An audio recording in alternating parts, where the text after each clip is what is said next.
Buenos días, soy María Teresa Márquez, soy médico pediatra y hoy vamos a hablar sobre insuficiencia cardíaca en pediatría. Durante los últimos años hemos asistido a un avance imparable en el manejo de pacientes cardiópatas. Imparable este avance ha sido en el diagnóstico y el tratamiento de estos pacientes. Esto dificulta dar unas pautas claras sobre el manejo de estos pacientes. En esta clase intentaremos entonces hacerlo de la forma más clara posible. El contenido de esta clase es el siguiente. Vamos a tocar la fisiología cardíaca, fisiopatología, las formas de presentación clínica de la insuficiencia cardíaca, los signos de alarma, las causas, las pruebas complementarias que podemos realizar. Vamos a aprender sobre el tratamiento y los criterios de referencia. Vamos a iniciar entonces repasando la fisiología cardíaca. Recordemos que el corazón es un órgano muscular que está en el mediastino anterior, cubierto parcialmente por los pulmones, tiene 4 cavidades, 2 aurículas y 2 ventrículos. La sangre llega al corazón a través de las aurículas y sale impulsada por los ventrículos. Son fundamentalmente los ventrículos los que se encargan del trabajo de impulsar la sangre. Las aurículas contribuyen al llenado óptimo de los ventrículos en cada latido. El movimiento de aurículas y ventrículos se hace de forma ordenada y coordinada en un ciclo que se repite múltiples veces al día. Se denomina ciclo cardíaco. El ciclo cardíaco presenta 2 fases, diástole y sístole. La diástole es el periodo que va desde el cierre de las válvulas aórtica y pulmonar hasta el cierre de la válvula mitral y tricúspide. Un 70% del volumen que llega a los ventrículos lo hace en forma pasiva, es decir, los ventrículos se llenan simplemente porque las válvulas de entrada están abiertas. El 30% restante llega activamente mediante la contracción auricular. La sístole es el periodo del ciclo en el cual los ventrículos se contraen y provocan la eyección de sangre que está en ellos. Se puede definir la sístole entonces como el periodo que va desde el cierre de la mitral y la tricúspide hasta el cierre de la válvula aórtica y válvula pulmonar. En esta diapositiva observamos imágenes obtenidas de un cateterismo sobre la que se ha dibujado el perfil de la aurícula izquierda, del ventrículo izquierdo, de la válvula mitral y de la válvula aórtica. La imagen identificada con la letra A corresponde a la diástole y observamos cómo está la válvula mitral abierta y la válvula aórtica cerrada. En la imagen identificada con la letra B estamos observando entonces la sístole, vemos cómo se contrae la pared parietal del ventrículo, engrosa, aumenta el grosor de la pared del ventrículo, cierra la válvula mitral y la válvula aórtica permanece abierta durante la expulsión de sangre del ventrículo. La función cardíaca entonces está determinada por el gasto cardíaco. El gasto cardíaco se define como el volumen sanguíneo eyectado por el corazón en un minuto.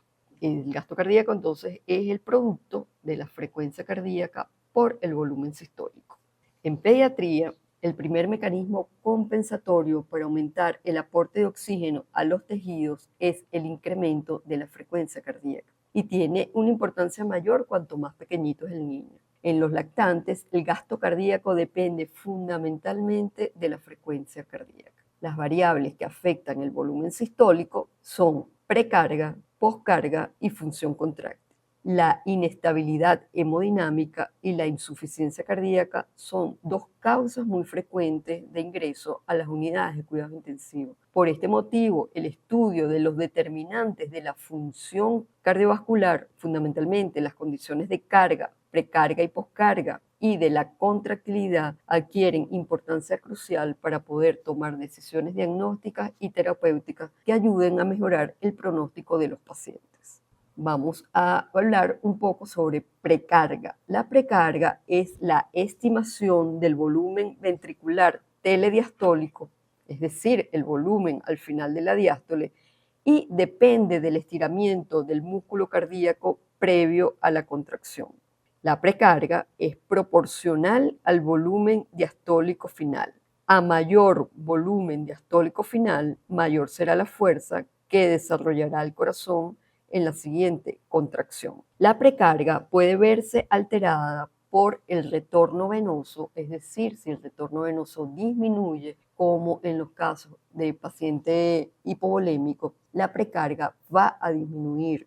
La disfunción diastólica cardíaca sería el otro determinante de la precarga, y esta alteración se caracteriza por la necesidad de presiones elevadas para conseguir llenar con normalidad el ventrículo. Se debe a una pérdida de la distensibilidad de las paredes del corazón, sobre todo en el contexto de una isquemia cardíaca o de una hipertensión arterial crónica. La alteración constrictiva cardíaca conlleva una dificultad en el llenado. Se producen casos de constricción pericárdica, el ejemplo más clásico es el derrame pericárdico. También lo observamos en una presión intratorácica excesiva, como en el caso del neumotórax a tensión, y también en pacientes que están sometidos a ventilación mecánica, donde hay una presión positiva al final de la expiración muy alta. Es decir, un PIP alto produce entonces alteración constrictiva cardíaca.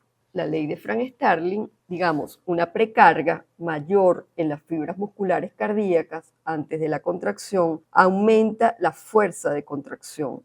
La precarga se puede comparar con el estiramiento de una banda elástica. Cuanto más estirada esté esta banda, con más fuerza va a volver a su longitud de reposo. Dentro de ciertos límites, cuanto más se llena de sangre el corazón durante la diástole, mayor fuerza de contracción ejercerá durante la sístole. El mecanismo o ley de Frank-Starling describe la capacidad del corazón para cambiar su fuerza de contracción y, por tanto, el volumen latido en respuesta a cambios en el retorno venoso. En general, un mayor volumen telediastólico lleva a un mayor estiramiento de las fibras miocárdicas y, por consiguiente, un mayor volumen sistólico. La ley de Frank-Starling es dibujada con una curva característica con dos zonas diferenciadas. En la primera parte de la curva, una pendiente acusada, se produce un aumento significativo del volumen sistólico de forma paralela al aumento de la precarga, es decir, usted aumenta la precarga y aumenta equivalentemente el volumen sistólico y por lo tanto el gasto cardíaco. En la segunda parte de la curva, digamos una curva aplanada, el aumento de la precarga no se acompañará de cambios relevantes en el volumen sistólico. El gasto cardíaco, por lo tanto, permanecerá sin cambio alguno. Función contráctil, el segundo determinante del volumen sistólico. La contractilidad es la capacidad intrínseca de acortamiento de las fibras miocárdicas durante la sístole. La fuerza de contracción miocárdica es independiente de la pre y de la poscarga. Los agentes que incrementan la contractilidad miocárdica se llaman inotrópicos positivos y los que disminuyen esta contractilidad son los inotrópicos negativos. La estimulación simpática del sistema nervioso autónomo produce un efecto inotrópico positivo. La anoxia, la acidosis, algunos anestésicos, la hipercalemia son inotrópicos negativos, es decir, que disminuirán la función contráctil. Factores que pueden afectar la contractilidad además son la resistencia vascular sistémica, la acidosis, la isquemia, los mediadores inflamatorios y agentes vasoactivos. Por último, para terminar con los determinantes del volumen sistólico, vamos a hablar de la poscarga. La poscarga es la presión que tiene que ejercer la pared miocárdica para vencer la resistencia que se opone a la inyección de sangre durante la sístole. A mayor poscarga, menor eficiencia en la contracción. Ejemplo típico de aumento de poscarga, la hipertensión arterial, las estenosis valvulares. Para poder generar este incremento de presión, el miocardio ventricular se adapta generando hipertrofia concéntrica, es decir, el grosor parietal del miocardio aumenta. El ventrículo no se dilata inicialmente, pero aumenta la presión intraventricular y logra ejercer la fuerza que necesita para la eyección. Este mecanismo es mejor tolerado a largo plazo en comparación con las sobrecargas de volumen. El aumento de la poscarga causa disminución del volumen sistólico porque queda, por supuesto, más sangre en el ventrículo al finalizar la sístole. Bueno, aquí vemos los ejemplos que aumentan la poscarga, fundamentalmente son resistencia vascular sistémica, la estenosis aórtica, el embolismo pulmonar y la coartación de aorta. Vamos entonces, para terminar con la fisiología cardíaca, a manejar algunas definiciones operacionales como son volumen telediastólico, que es el volumen al final de la diástole, aproximadamente entre 110 y 120 cc, el volumen telesistólico, que es el volumen que queda después de cada contracción, más o menos son entre 40 y 50 cc aproximadamente, el volumen sistólico, que es el volumen eyectado en cada latido, es la diferencia entre el volumen telediastólico menos el volumen telesistólico, y por último, la fracción de eyección, que es la cantidad de sangre eyectada durante la sístole expresada en porcentaje. La fracción de eyección normal es más o menos el 60%.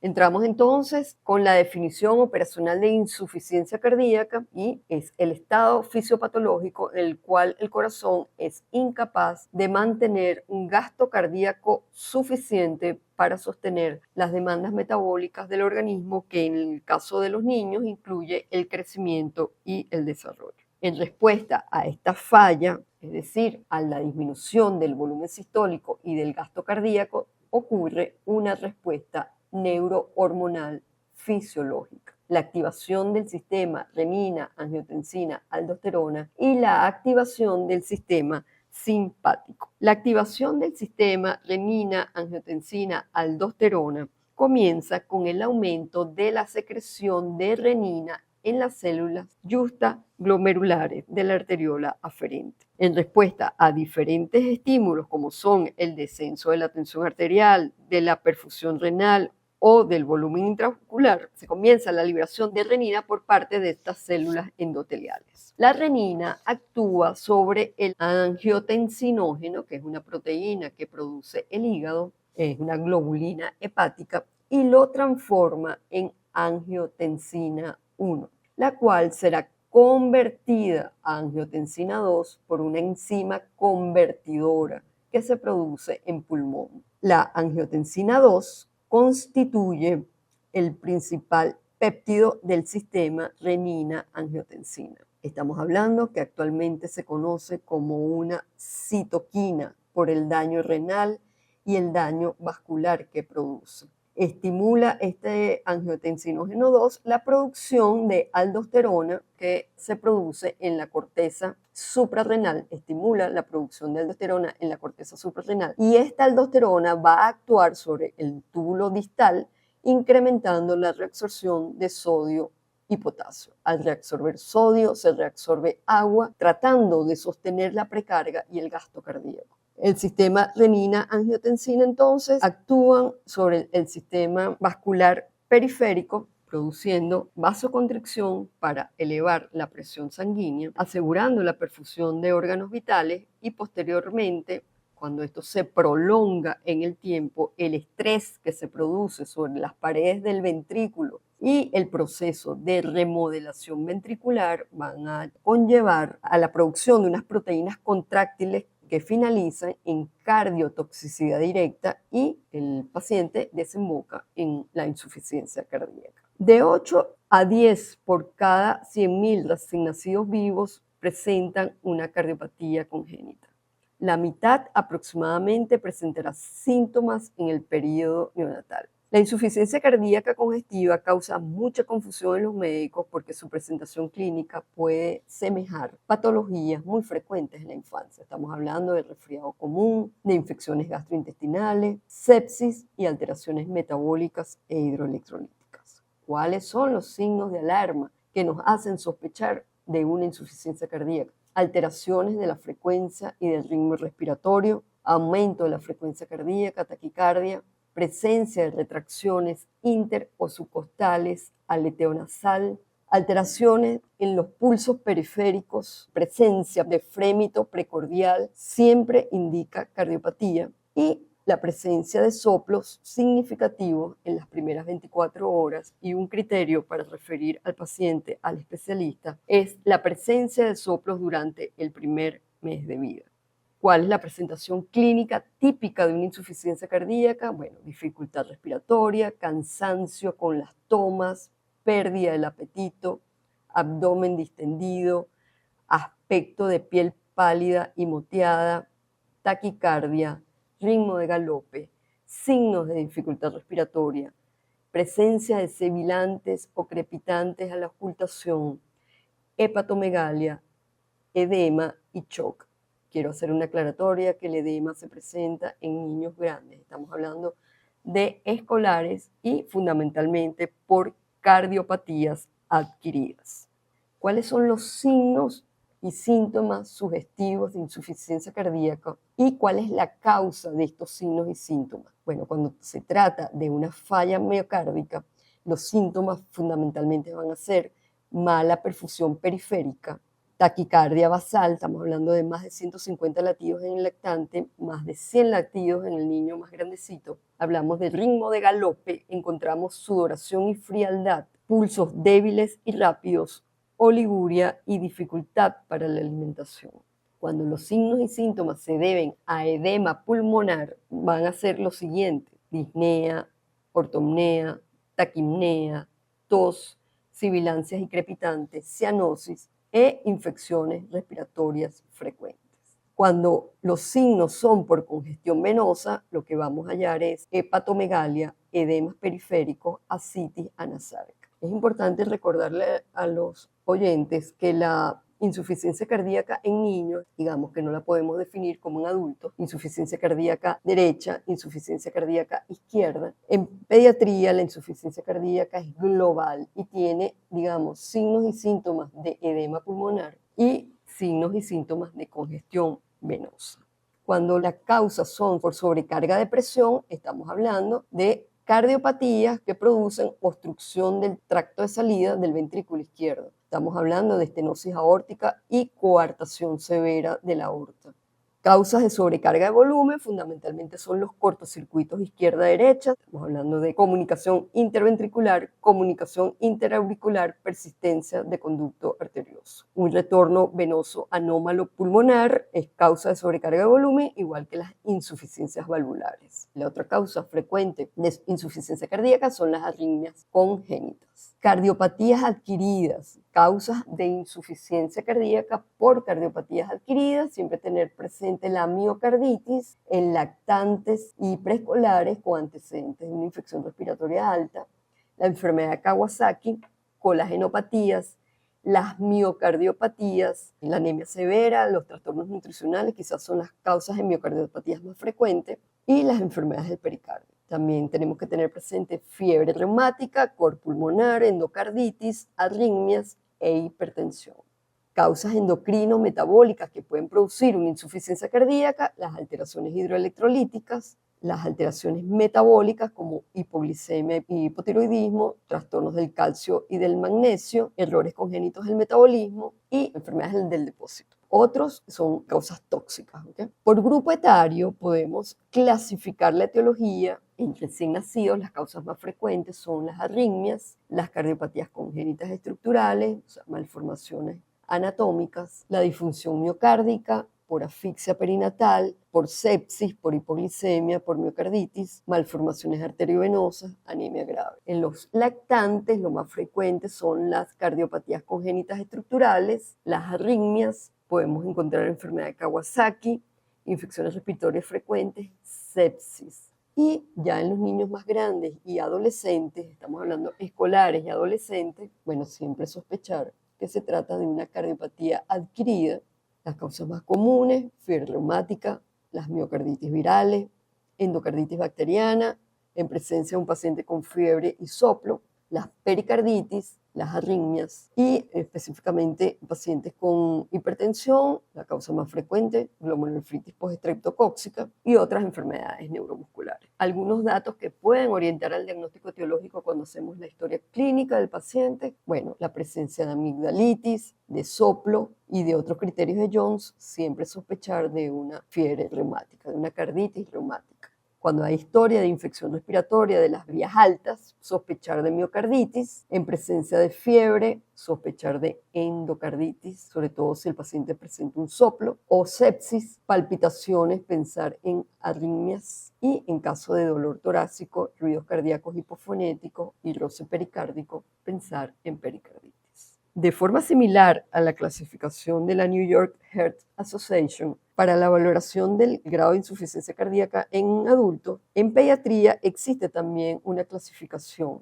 y estamos hablando de la clasificación de Ross. La clasificación de Ross entonces nos permite caracterizar el grado de insuficiencia cardíaca que tiene el paciente. Clase 1, un niño que está asintomático. Clase 2 es el lactante con taquipnea y sudoración leve durante las tomas, el niño que se desencadena disnea con el ejercicio. Clase 3 es el lactante con taquipnea o diaforesis marcada durante las tomas, que la madre dice que las tomas son muy prolongadas, tienen un estancamiento pondoestatural importante, y son niños además que tienen marcada disnea durante el ejercicio. Clase 4 son los niños que presentan los signos y los síntomas en reposo.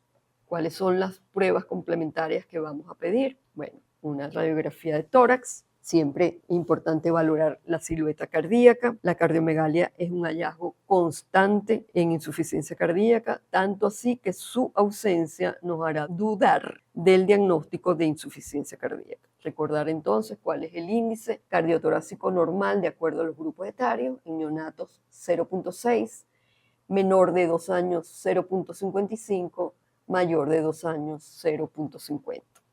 Otro aspecto que vamos a valorar es la vascularización pulmonar. Vamos a valorar el patrón de congestión venocapilar que se ve fundamentalmente en la insuficiencia cardíaca izquierda. Vamos a ver la distribución de la circulación, tractos iliofugales presentes, además de un edema intersticial alveolar, que se ve obviamente como un infiltrado intersticial. Patrón de plétora pulmonar puede ser útil para valorar el grado de empeoramiento si lo comparamos con radiografías previas.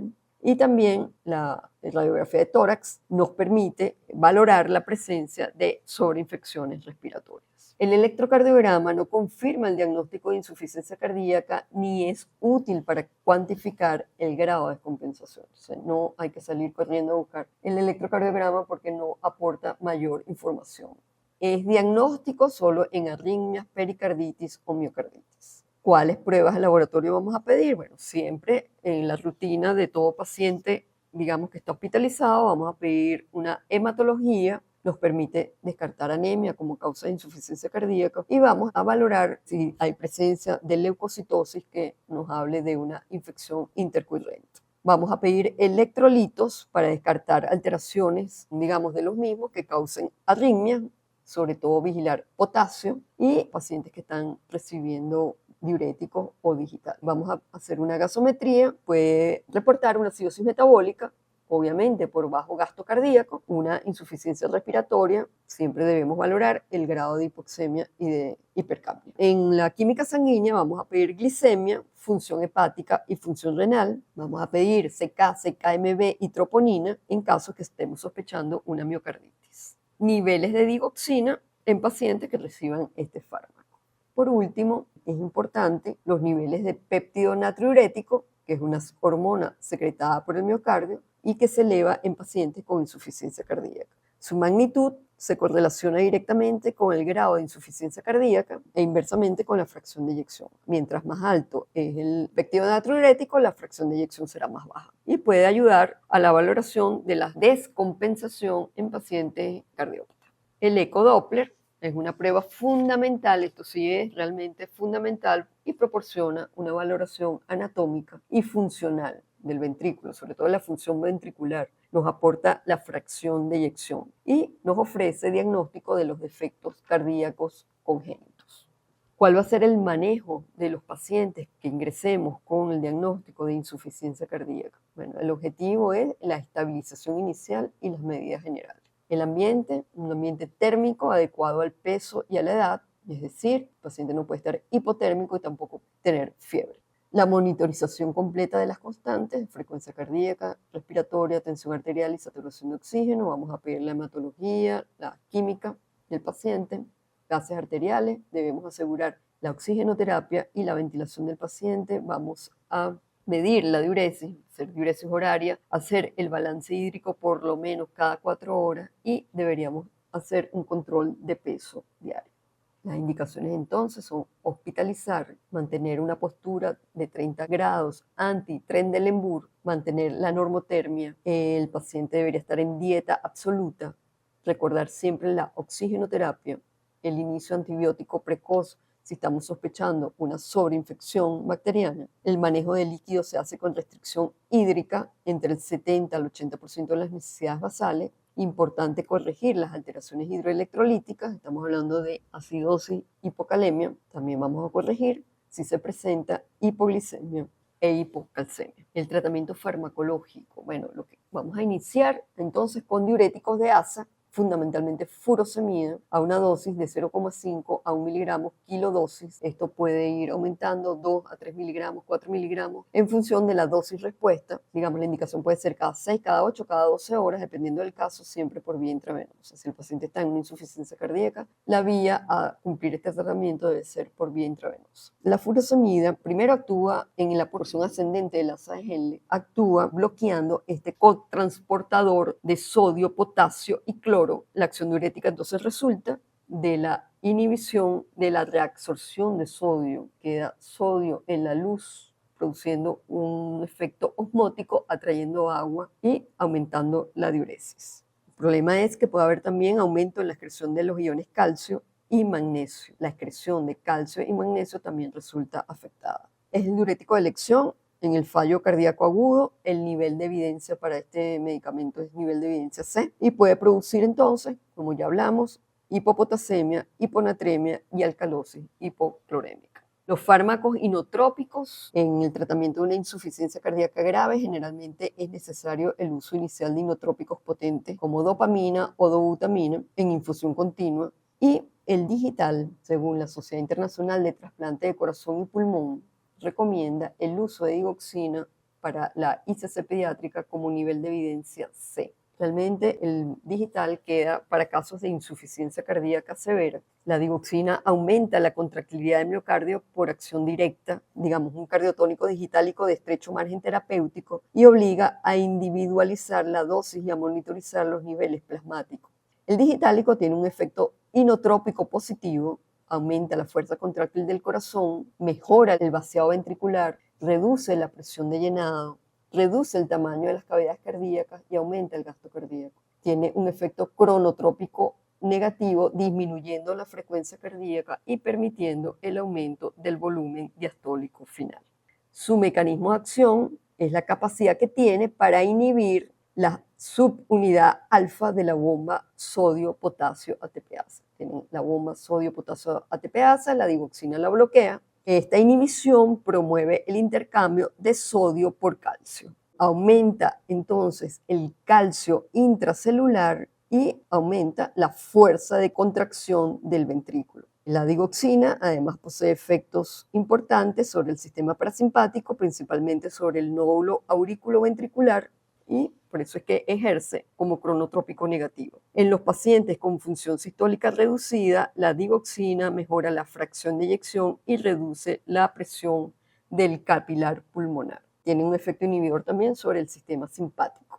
El problema con la digoxina es el esquema de digitalización, es el cumplimiento de las dosis. La mayoría de los médicos no saben manejar las dosis, es difícil, las dosis se calculan en microgramos kilo día y causa mucha confusión, llegando en algunos casos a calcular 10 veces la dosis que corresponde al paciente. ¿Cuáles son los criterios de referencia? Bueno, pacientes con cianosis, con soplos cardíacos, con distrés respiratorio de causa no precisada, cuando presenten pacientes con arritmia, con anomalía en los pulsos arteriales, digamos, todos estos hallazgos que se consiguen al realizar un examen físico completo durante la consulta de niño sano. Cualquiera de estos hallazgos son criterios de referencia del paciente a un cardiólogo pediatra. Cardiomegalia radiológica, alteración in situ cardíaco o visceral y cromosomopatías. La mayoría de las cromosomopatías cursan con cardiopatías congénitas. Terminamos entonces esta clase citando a Paulo Freire, uno de los referentes de la educación en el siglo XX. Paulo Freire citaba que había que luchar por una educación que nos enseñara a pensar.